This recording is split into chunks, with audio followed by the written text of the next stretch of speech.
Assalamualaikum warahmatullahi wabarakatuh. Perkenalkan, kami dari kelompok 4. Pada hari ini izinkan kami untuk menjelaskan materi mengenai kata dan diksi.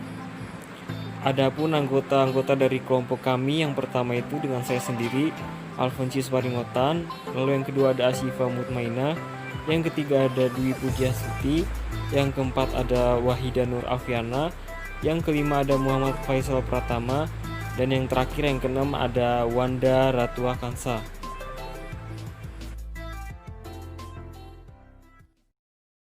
Assalamualaikum warahmatullahi wabarakatuh. Perkenalkan, nama saya Alfonsius Paringotan. Saya anggota dari kelompok 4, yang dimana kelompok saya tersebut mendapatkan materi mengenai kata dan diksi. Oke.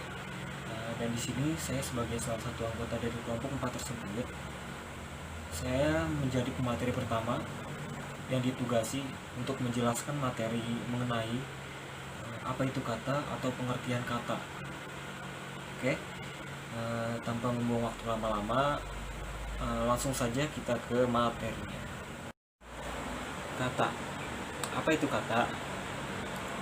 Pengertian kata sebenarnya dibagi menjadi dua. Yang pertama, pengertian kata secara bahasa, dan yang kedua, pengertian kata di dalam KBBI atau Kamus Besar Bahasa Indonesia. Oke, secara bahasa. Secara bahasa, kata berasal dari bahasa Sanskerta yang memiliki arti konservasi, bahasa, cerita, atau dongeng. Jadi dalam secara bahasa, kata itu berasal dari bahasa Sanskerta. Oke. Sedangkan dalam KBBI atau Kamus Besar Bahasa Indonesia, kata diartikan sebagai satuan bahasa yang berdiri sendiri, yang terbentuk dari morfem tunggal maupun morfem gabungan.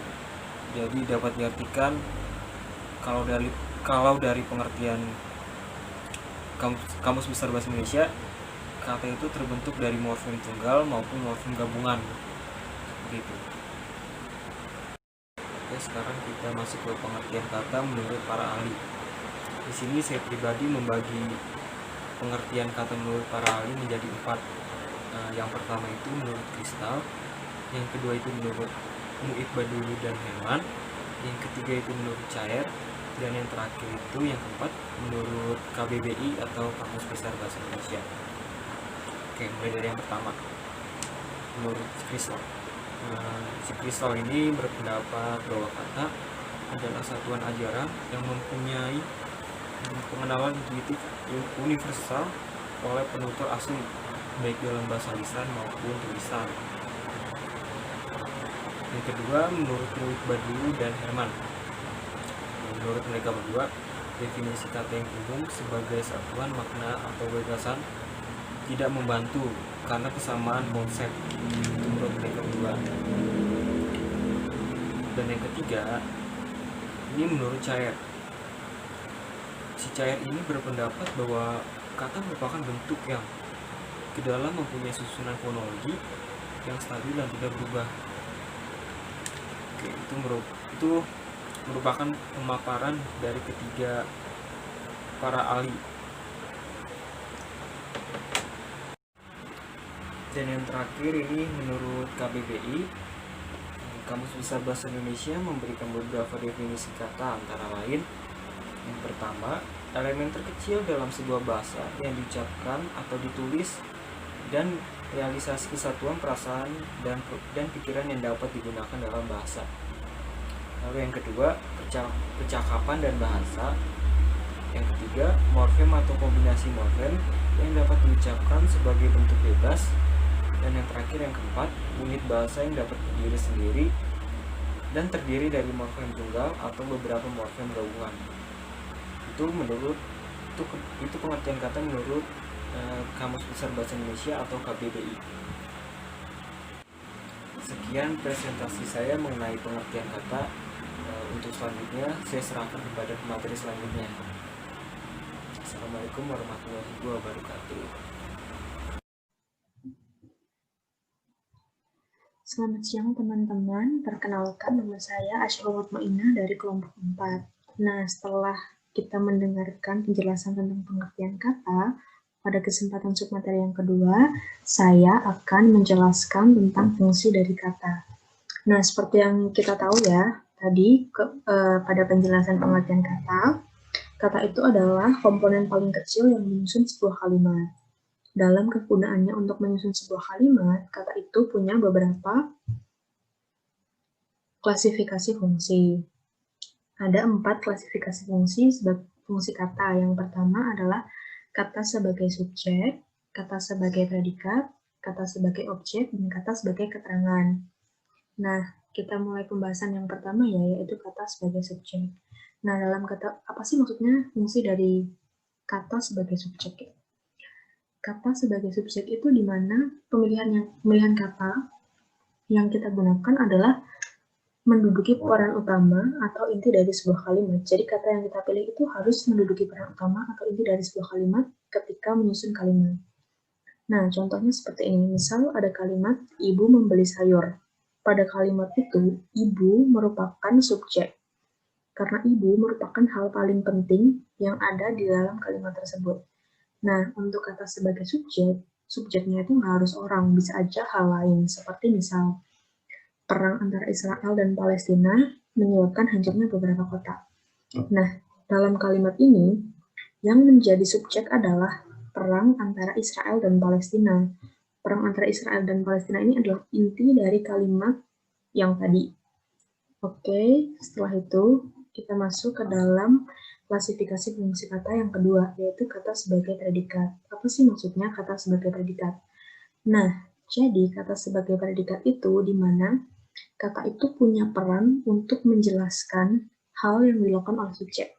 Jadi kata-kata yang digunakan dalam kalimat tersebut berperan untuk menjelaskan sesuatu atau aktivitas yang dilakukan oleh subjek. Nah, kata yang berfungsi sebagai predikat itu biasanya diisi oleh jenis kata kerja dan kebanyakan berawalan me, di, dan ter. Misal contoh ya, kakak memakan roti. Kata memakan di sini merupakan predikat karena dia menjelaskan hal yang dilakukan kakak. Lalu ada contoh kedua, misalnya banjir bandang disebabkan oleh penggunaan hutan. Nah, kata disebabkan ini juga merupakan predikat karena dia menjelaskan sebab dan akibat antara si subjek dan juga pelengkap. Oke, masuk ke dalam klasifikasi ketiga, yaitu kata sebagai subobjek. Kata sebagai objek ini punya peran untuk menjelaskan pokok masalah atau sesuatu yang dikerjakan oleh predikat. Dan kata yang berfungsi sebagai objek ini biasanya diisi oleh kata-kata benda. Misal, ibu menanam tomat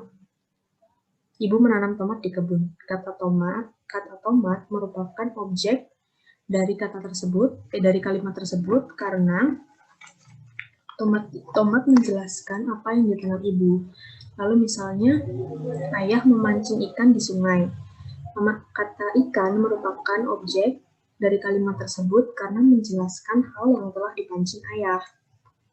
Atau bisa juga misalnya, ibu membeli brokoli. Brokoli ini juga merupakan objek dari kalimat tersebut karena brokoli itu menjelaskan apa yang dibeli ibu. Next, klasifikasi fungsi kata yang paling terakhir adalah kata sebagai keterangan. Jadi maksudnya apa sih kata sebagai keterangan? Kata sebagai keterangan itu fungsinya adalah memberikan informasi-informasi tambahan dalam sebuah kalimat. Biasanya, kata sebagai keterangan itu diisi oleh nama tempat atau waktu. Misal ada kalimat, banjir yang terjadi di Kalimantan Tengah bulan September lalu disebabkan adanya penggundulan hutan yang secara terus-menerus. Nah, ada 3 kata keterangan dalam kalimat tersebut. Yang pertama adalah di Kalimantan Tengah yang merupakan keterangan tempat, September lalu merupakan keterangan waktu, dan terus-menerus merupakan keterangan cara. Nah, keterangan ini fleksibel ya, bisa ada di depan atau di belakang. Kalau misalnya contohnya di belakang, saya pergi ke Jakarta minggu lalu. Minggu lalu ini merupakan keterangan waktu. atau juga bisa menggambarkan keterangan suasana, misalnya kayak angin yang sangat kencang, menggambarkan keributan dan lain sebagainya. Angin yang sangat kencang menggambarkan suasana yang menakutkan, dan lain sebagainya. Nah, dari keempat klasifikasi kata tadi, ada 2 klasifikasi yang paling penting dalam fungsi kata. Yang pertama adalah subjek, di mana subjek itu merupakan inti dari kalimat. Jadi, subjek itu nggak boleh hilang dalam sebuah kalimat. Setiap kalimat harus memiliki subjek. Terus yang kedua ada predikat. Predikat kan melengkapi subjek. Nah, predikat itu juga harus ada untuk sebagai pelengkap si subjek ini. Sebuah kalimat itu nggak bisa disusun dari subjek objek, subjek keterangan, atau objek dan keterangan saja. Harus disusun melalui subjek dan predikat. Dalam bahasa Indonesia, pembentukan kalimat efektif juga harus ditentukan dari adanya subjek dan predikat. Nah, objek dan keterangan itu sifatnya opsional. Jadi mereka bisa ditambahkan ataupun dihilangkan juga. Jadi yang paling penting dalam sebuah kalimat adalah si subjek dan predikat ini. Sekian penjelasan dari saya. Kurang lebihnya mohon maaf. Terima kasih. Saya Dovia Suti, saya akan menjelaskan tentang jenis kata. Bahasa Indonesia sangat mengedepankan penyusunan kalimat secara baku dan efektif sehingga pemilihan kata sangat penting. Dalam penyusunan kalimat secara baku, kata dibagi menjadi beberapa jenis, yaitu yang pertama kata kerja atau verba, berfungsi menerangkan tindakan atau aktivitas dinamis. Kalimat kata kerja biasanya memiliki posisi sebagai predikat. Nah, ciri-ciri kata kerja itu yang pertama mempunyai arti perbuatan atau proses. Yang kedua, dibentuk dengan imbuhan me, di, ber, ter, dikan, berkan, memperan, memperi. Nah, yang kedua ada kata benda atau nomina. Kata ini menyatakan sesuatu yang dibendakan. Nah, kata benda digunakan menyebutkan makhluk hidup, benda mati, atau tempat. Ciri-ciri kata benda itu yang pertama dapat digunakan sebagai subjek atau objek. Yang kedua dapat mengalami perluasan apabila mendapat imbuhan yang plus kata sifat. Contoh, kucing yang lucu, baju yang kotor, baju yang menyengat. Yang ketiga, dapat diingkarkan dengan kata bukan. Misalnya, seperti bukan plastik, bukan merica. Nah, selanjutnya ada kata sifat atau adjektiva. Menerangkan sifat atau kondisi suatu hal. Contohnya dia cantik, rumah baru, kucing lucu. Selanjutnya ada kata keterangan atau adverbia, menunjukkan penjelasan mengenai kata lain. Kata yang dimaksud adalah kata kerja dan kata sifat. Kata ganti atau pronomina berfungsi sebagai pengganti kata benda maupun orang. Kata ganti dibagi menjadi 3 macam, yaitu yang pertama itu kata ganti orang, yang kedua kata petunjuk, yang ketiga kata penanya.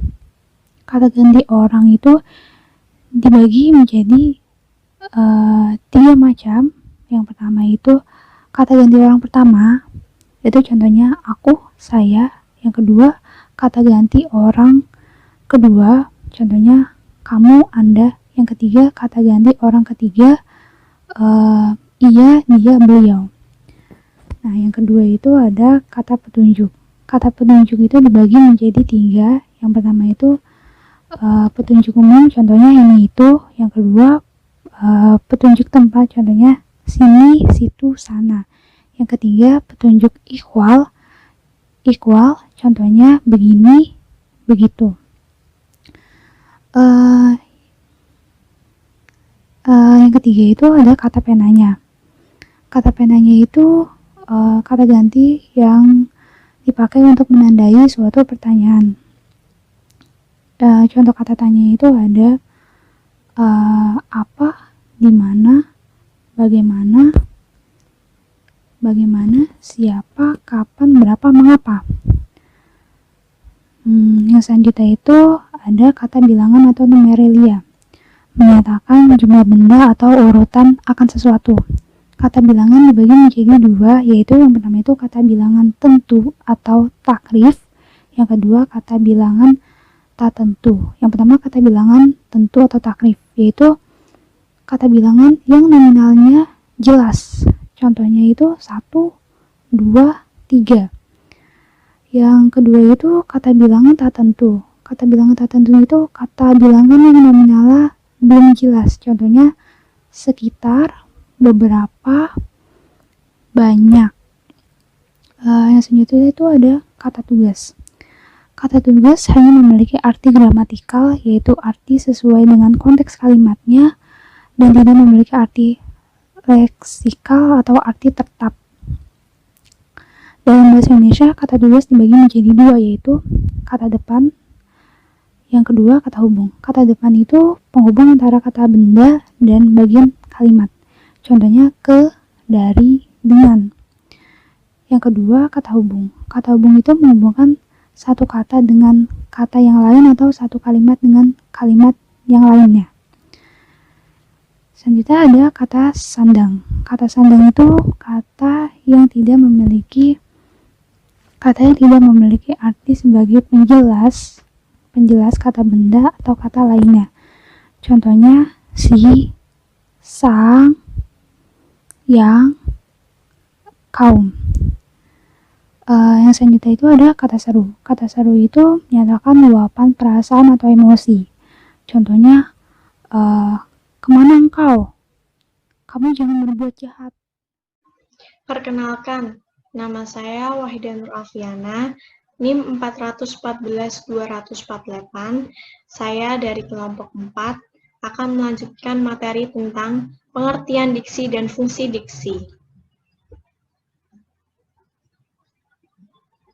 Apa sih diksi itu? Secara harfiah, diksi dapat dikatakan sebagai pemilihan kata. Sedangkan menurut KBBI, diksi adalah pilihan kata yang tepat dan selaras dalam penggunaannya untuk mengungkapkan gagasan sehingga diperoleh efek tertentu seperti yang diharapkan. Penggunaan ketepatan pilihan kata dipengaruhi oleh kemampuan pengguna bahasa yang terkait dengan kemampuan mengetahui, memahami, menguasai, dan menggunakan sejumlah kosakata secara aktif yang dapat mengungkapkan gagasan secara tepat sehingga mampu mengomunikasikannya secara efektif kepada pembaca atau pendengar. Jadi, diksi bisa diartikan sebagai pilihan kata pengarang untuk menggambarkan sebuah cerita. Diksi bukan hanya berarti memilih kata, melainkan digunakan untuk menyatakan gagasan atau menceritakan peristiwa, yang juga meliputi persoalan gaya bahasa, ungkapan-ungkapan, dan sebagainya. Selanjutnya, pengertian diksi menurut para ahli. Salah satunya, Joris Keraf, mengatakan bahwa definisi diksi dibagi menjadi dua pengertian. Yang pertama, diksi merupakan pilihan kata atau mengenai pengertian kata mana yang dipakai untuk menyampaikan suatu gagasan, pengungkapan yang tepat, serta gaya penyampaian kata yang baik sesuai situasi. Yang kedua, diksi adalah kemampuan membedakan secara tepat nuansa makna dari gagasan yang disampaikan, serta kemampuan untuk menemukan bentuk yang sesuai dengan situasi, juga nilai dari suatu rasa yang dipunyai kelompok masyarakat, pendengar maupun pembaca. Yang kedua, menurut Harimurti, yang mengatakan bahwa pengertian diksi yaitu pilihan kata dan kejelasan lafal untuk mendapat efek tertentu dalam berbicara di depan umum ataupun dalam mengarang. Selanjutnya, Susilo Mansurudin mengatakan bahwa diksi adalah pilihan kata. Pemakaian diksi yang tepat, cermat, dan benar bisa membantu memberi nilai pada suatu kata. Pilihan kata yang sesuai dalam kata lain merupakan tepat untuk mencegah kesalahan penafsiran yang berbeda. Widya Martaya mengatakan definisi diksi yaitu kemampuan seseorang dalam membedakan secara tepat suatu nuansa makna yang tepat dengan gagasan yang disampaikannya, dan kemampuan itu yang sesuai dengan situasi dan nilai rasa yang dimiliki kelompok masyarakat serta pendengar atau pembaca. Andre mengatakan bahwa pengertian diksi yaitu sebuah penggunaan kata yang sesuai mewakili pikiran dan juga perasaan yang ingin dinyatakan pada suatu pola kalimat. Ahmadi mengatakan bahwa diksi adalah seleksi kata-kata untuk mengekspresikan ide atau gagasan dan perasaan. Sedangkan menurut Mustaqim, pemilihan kata adalah proses atau tindakan memilih kata yang dapat mengungkap gagasan secara tepat. Sedangkan pilihan kata adalah hasil proses atau tindakan tersebut. Sekarang kita akan membahas tentang fungsi diksi. Secara umum, fungsi diksi ada 6. Yang pertama, melambangkan gagasan yang diekspresikan secara verbal, baik tertulis ataupun tidak tertulis.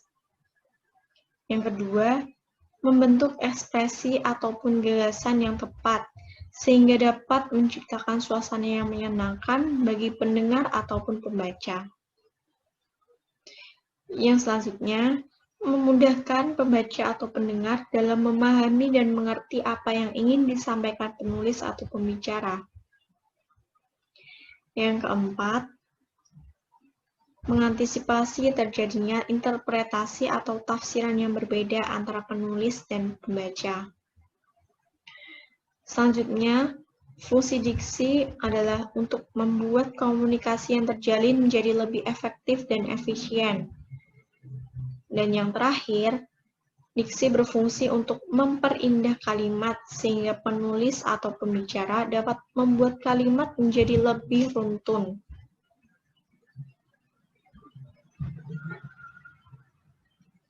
Nah, sekarang fungsi diksi dalam karya sastra. Yang pertama, menonjolkan bagian tertentu atau foregrounding suatu karya. Bentuk penonjolan itu dapat berupa tokoh, setting, dan keadaan dalam suatu karya sastra. Yang kedua, memperjelas maksud dan menghidupkan kalimat. Selanjutnya, menimbulkan keindahan menyangkut aspek bentuk sebagaimana dikreasikan penuturnya. Selanjutnya, diksi berfungsi untuk menimbulkan kesan religius, juga menimbulkan kesan melebih-lebihkan keadaan atau yang biasa disebut hiperbola.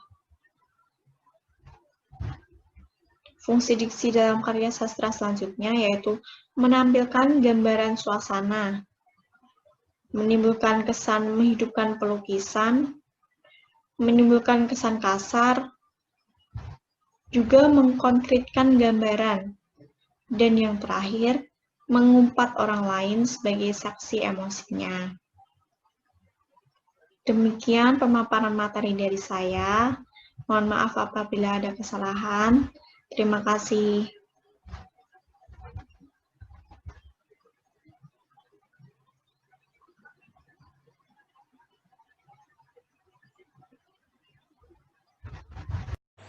Assalamualaikum warahmatullahi wabarakatuh.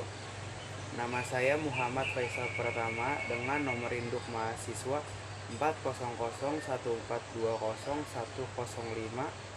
Saya dari kelompok 4. Di sini saya akan menjelaskan tentang syarat-syarat diksi. Ada 2 persyaratan yang harus dipenuhi dalam memilih kata-kata, yaitu ketetapan dan kesesuaian. Tepat artinya, kata-kata yang dipilih itu dapat mengungkapkan dengan tepat apa yang ingin diungkapkan. Untuk memenuhi persyaratan ketetapan dan kesesuaian dalam pemilihan kata, perlu diperhatikan yaitu untuk memenuhi persyaratan ketetapan dan kesesuaian dalam pemilihan kata, perlu diperhatikan. Yang pertama ada kaidah kelompok kata atau frase yang terdiri dari tepat, seksama, dan lazim. Dan yang kedua yaitu ada kaidah makna kata yang terdiri dari jenis makna, perubahan makna, dan pergeseran makna. Berikut saya akan menjelaskan dari maksud masing-masing tersebut. Pilihan kata sesuai dengan kaidah kata atau frase tadi yang pertama yaitu tepat. Contohnya yaitu makna kata lihat dengan kata pandang biasanya bersinonim. Tetapi kelompok kata pandangan mata tidak dapat digantikan dengan lihatan mata. Yang kedua itu ada seksama. Contohnya kata besar, kata agung, kata raya, dan kata tinggi termasuk kata-kata yang bersinonim. Kita biasanya mengatakan hari raya serta hari besar. Tetapi kita tidak bisa mengatakan hari agung, hari akbar, ataupun hari tinggi. Begitu pula dengan kata jaksa agung. Tidak dapat digantikan dengan jaksa besar, jaksa raya, ataupun jaksa tinggi, karena kata tersebut tidak seksama. Yang ketiga yaitu tadi ada lazim. Kata yang tidak lazim dalam bahasa Indonesia apabila dipergunakan sangatlah membingungkan pengertian saja. Contohnya yaitu kata santapan rohani tidak dapat pula kita gantikan dengan kata makanan rohani. Kedua kata ini mungkin tepat pengelompokannya, tetapi tidak seksama serta tidak lazim dari sudut makna dan pemakaiannya. Yang kedua yaitu tadi ada pilihan kata sesuai dengan kaidah makna kata. Yang pertama ada jenis makna. Jenis makna terbagi menjadi dua, yaitu makna denotasi dan makna konotasi. Makna denotasi adalah makna yang sesuai dengan hasil observasi panca indera dan tidak menimbulkan penafsiran lain. Makna denotasi disebut juga sebagai makna sebenarnya. Contoh, kepala adalah organ tubuh yang letaknya paling atas. Besi adalah logam yang sangat keras. Yang kedua yaitu makna konotasi. Makna konotasi adalah makna yang tidak sesuai dengan hasil observasi panca indera dan menimbulkan penafsiran lain. Makna konotasi disebut juga sebagai makna kias atau makna kontekstual. Contoh, ibu kota adalah pusat pemerintahan. Dan contoh kedua yaitu ibu jari adalah jari yang paling besar atau jari jempol. Yang ketiga yaitu ada perubahan makna. Perubahan makna dibedakan menjadi tiga, yaitu ada meluas, menyempit, dan ameliorasi. Meluas misalnya dari kata putra-putri. Dulu kata putra-putri dipakai sebagai sebutan anak-anak raja atau anak-anak sultan. Sekarang kata putra-putri sebutan untuk semua anak laki-laki dan anak perempuan. Yang kedua yaitu contoh dari kata menyempit. Misalnya kata sarjana. Dulu kata sarjana adalah sebutan untuk semua orang cendekiawan. Dan sekarang yaitu kata sarjana dipakai untuk gelar untuk orang yang sudah lulus dari perguruan tinggi. Contoh kedua dari menyempit yaitu kata madrasah. Kata madrasah dulu dipakai untuk sekolah. Dan sekarang kata madrasah adalah sekolah yang mempelajari ilmu-ilmu tentang agama Islam. Dan yang ketiga ada ameliorasi. Ameliorasi adalah sebuah perubahan makna ke tingkat yang lebih tinggi. Artinya baru bisa dirasakan lebih baik dari arti sebelumnya. Contoh, kata wanita dirasakan lebih baik nilainya daripada perempuan. Dan contoh yang kedua yaitu kata istri atau nyonya dirasakan lebih baik daripada kata bini. Dan yang ketiga dari kaidah makna kata ada pergeseran makna. Pergeseran makna terbagi menjadi dua, yaitu asosiasi dan sinestesia. Asosiasi adalah pergeseran makna yang terjadi karena adanya persamaan sifat. Contoh, yaitu dengan menggunakan kata menyikat. Kalimat 1, Tasya menyikat giginya dengan bersih. Kalimat kedua, pencuri itu menyikat habis barang-barang berharga di rumah. Itu adalah contoh dari asosiasi. Dan yang kedua ada sinestesia. Sinestesia adalah perubahan makna akibat adanya pertukaran tanggapan antara dua indera yang berbeda. Contoh dari sinestesia yaitu saya menggunakan kalimat misalnya kata pedas. Kalimatnya yaitu sayur itu rasanya pedas sekali. Dan kalimat yang kedua, kata-katanya sangat pedas didengar. Itu adalah contoh dari sinestesia. Syarat berikutnya untuk dapat menghasilkan cerita yang menarik dengan pilihan kata, maka diksi yang baik itu harus memenuhi syarat-syarat di bawah ini. Syarat yang ke-1 adalah ketepatan dalam melakukan pemilihan kata dalam menyampaikan suatu gagasan. Yang kedua, pengarang tersebut harus memiliki kemampuan untuk membedakan secara tepat nuansa makna sesuai dengan gagasan yang ingin diutarakan dan kemampuan untuk menemukan bentuk yang sesuai dengan situasi serta nilai bagi pembaca. Yang ketiga yaitu menguasai berbagai kosakata serta mampu untuk dapat memanfaatkan kata tersebut menjadi sebuah kalimat yang jelas, efektif, serta mudah untuk dipahami atau dimengerti. Terima kasih, sekian adalah pembahasan syarat-syarat diksi dari saya. Kurang lebihnya mohon maaf. Wassalamualaikum warahmatullahi wabarakatuh.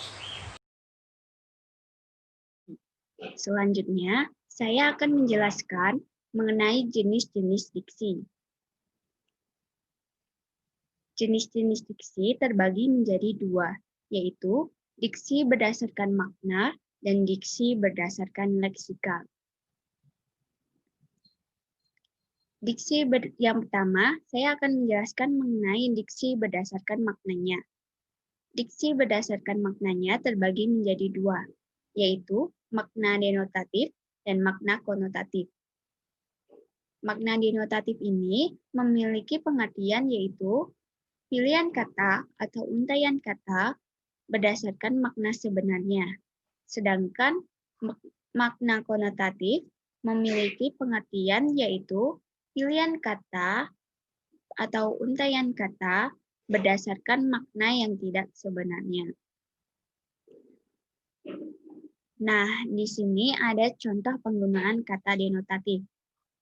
Contoh yang pertama yaitu Doni dan teman-temannya mengikat tangan dan kaki para pencuri. Dalam kalimat tersebut terdapat kata denotatif yaitu mengikat tangan dan kaki.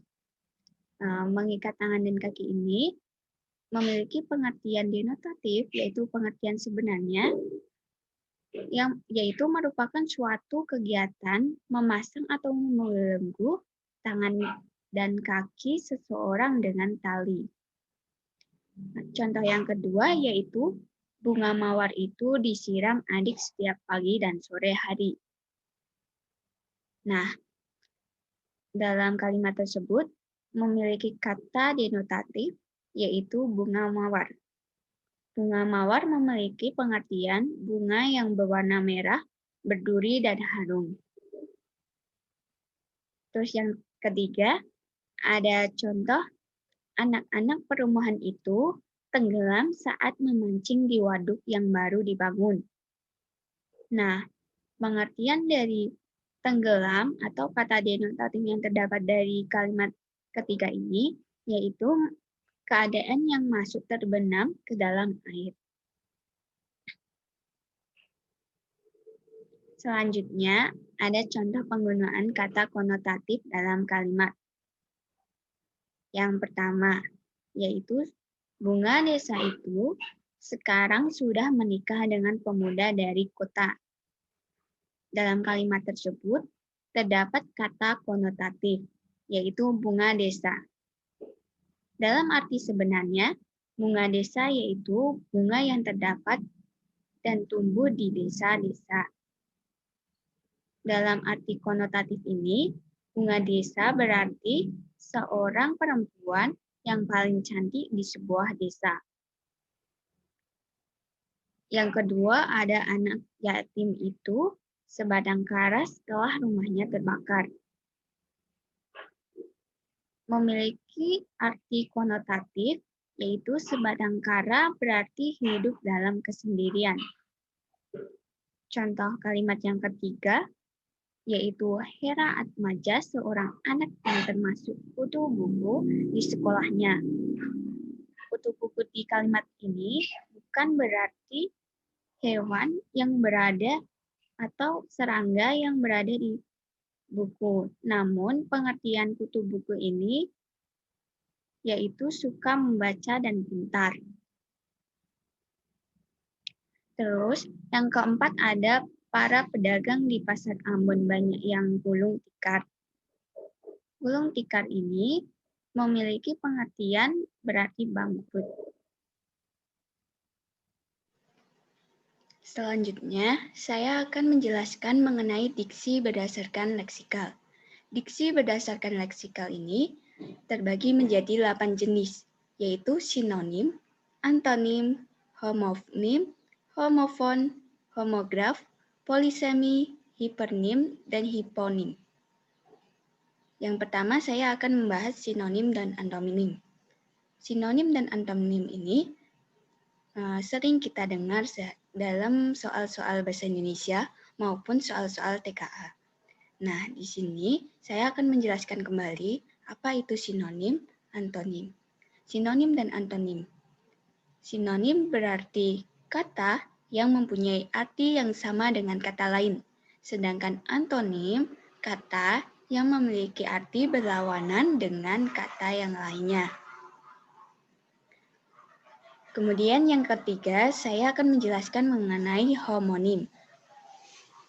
Homonim adalah kata yang memiliki lafal dan ejaan yang sama, namun artinya berbeda-beda antara satu dengan yang lainnya.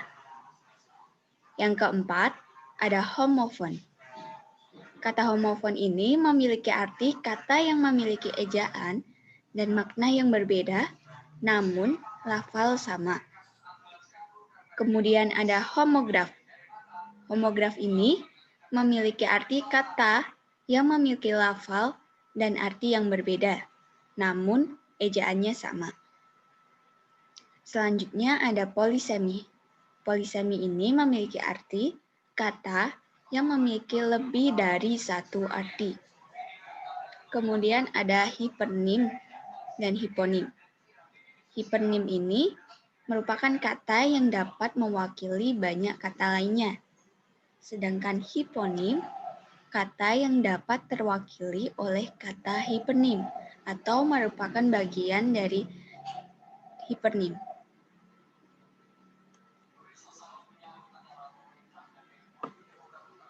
Nah, ini merupakan contoh-contoh kalimat diksi berdasarkan leksikal. Yang pertama ada sinonim. Contohnya yaitu cantik yang sama dengan elok, lezat yang sama dengan enak, pintar yang sama dengan pandai, dan masih banyak lainnya. Yang kedua ada antonim. Contohnya yaitu banyak yang berlawanan dengan sedikit, tinggi yang berlawanan dengan rendah, gelap yang berlawanan dengan terang, dan masih banyak contoh yang lainnya. Kemudian ada homonim. Di sini ada dua contoh kalimat yang saling merupakan contoh kalimat homonim. Yang kalimat pertama yaitu bulan itu terlihat bulat penuh malam ini. Yang kedua, semua karyawan mendapatkan gaji setiap bulan. Nah, di sini terdapat kata homonim, yaitu bulan. Bulan dalam kalimat pertama memiliki arti kata benda.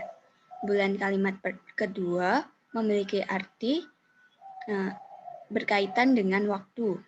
Jadi, homonim ini memiliki ejaan kata dan lafal kata yang sama, namun memiliki arti yang berbeda. Kemudian, yang keempat ada homofon.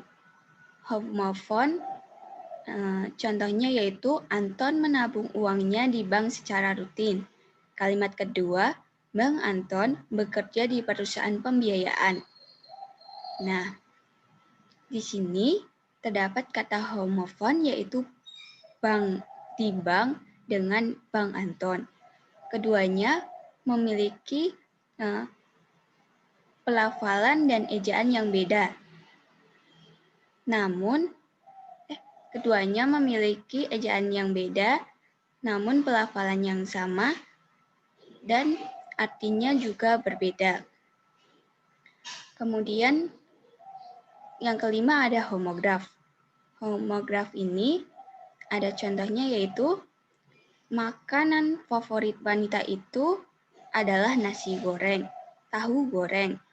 Kemudian yang kedua ada wanita itu tidak tahu kalau hari ini libur. Nah, homograf ini dalam contohnya yaitu tahu dengan tahu. Di kedua kalimat itu, kata tahu memiliki arti yang berbeda. Namun,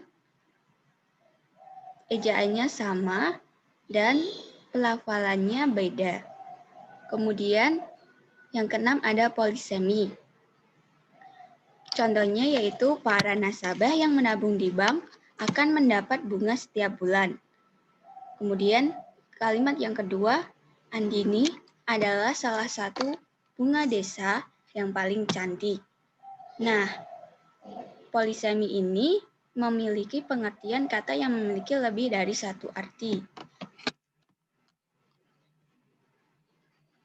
Kemudian ada hipernim dan hiponim. Hipernim dan hiponim ini memiliki contoh, ada contohnya yaitu di kebun binatang itu terdapat banyak binatang liar, misalnya gajah, singa, buaya, rusa, kuda, dan lainnya. Nah, dalam kalimat tersebut terdapat kata hipernim, yaitu binatang liar, sedangkan kata hiponimnya adalah gajah, singa, bunga, buaya, rusa, kuda, dan lainnya. Kata hiponim ini terwakili oleh hipernim. Nah, keduanya saling berkaitan atau hiponim merupakan anggota dari hipernim.